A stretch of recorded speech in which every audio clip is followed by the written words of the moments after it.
Macros. What are macros? So your macros, macronutrients are your protein, your carbs, and your fats. Each of them all have their own uses, their own benefits, their own importances within our diet. So let's break them all down. Protein, first and foremost, is the one that I want you to prioritize and focus on the most when you are in your calorie deficit over the next 8 weeks. Reason being is that protein is going to take the longest amount of time to break down and digest in your body in comparison to the other two. So if you have a diet that is high in protein, the chances are you are going to be feeling a little bit fuller in comparison to somebody who has a diet that is not high in protein.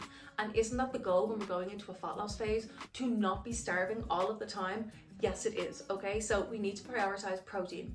Also, now that you're probably going to be training a little bit more and moving a little bit more, protein is essential to help you repair and recover from all of your tough gym sessions.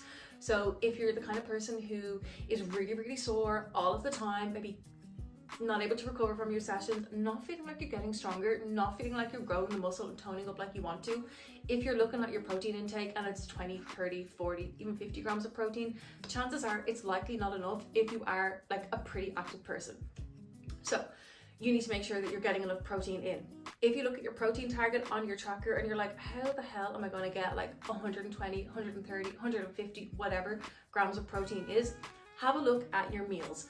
If your target is say 120 grams of protein and you're having four meals a day, then you're going to divide that 120 grams of protein target by the number of meals that you're going to have.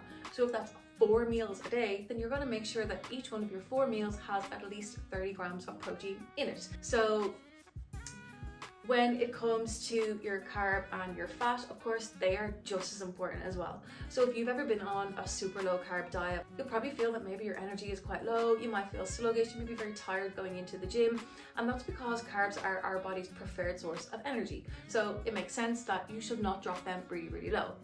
And then for us as women, getting enough fats in our diet is essential for hormone production. So we want to make sure that we're not dropping carb and fat really, really, really low.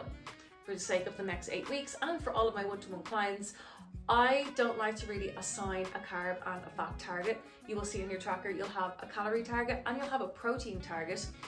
The tracker is going to automatically generate a carb and a fat target, but I don't want you to get too hung up on that. All I really want you to focus on is hitting your calories and hitting your protein. I've generated a carb and a fat target specifically so that you do not feel as if you have to drop them really, really low, okay? But some people prefer a higher carb diet, some people prefer a higher fat diet. You can interchange and swap the carbs and the fats on your tracker to suit your own dietary preferences, but all I need you to really focus on is your calories and your protein. So the same goes for macros as goes for calories. Don't overthink it, don't over obsess it. Try your best. Some days you'll hit them, some days you won't. It's not the end of the world, okay? Each and every day and each and every week, we're just going to be making those small closer and closer to our goals, and all the best.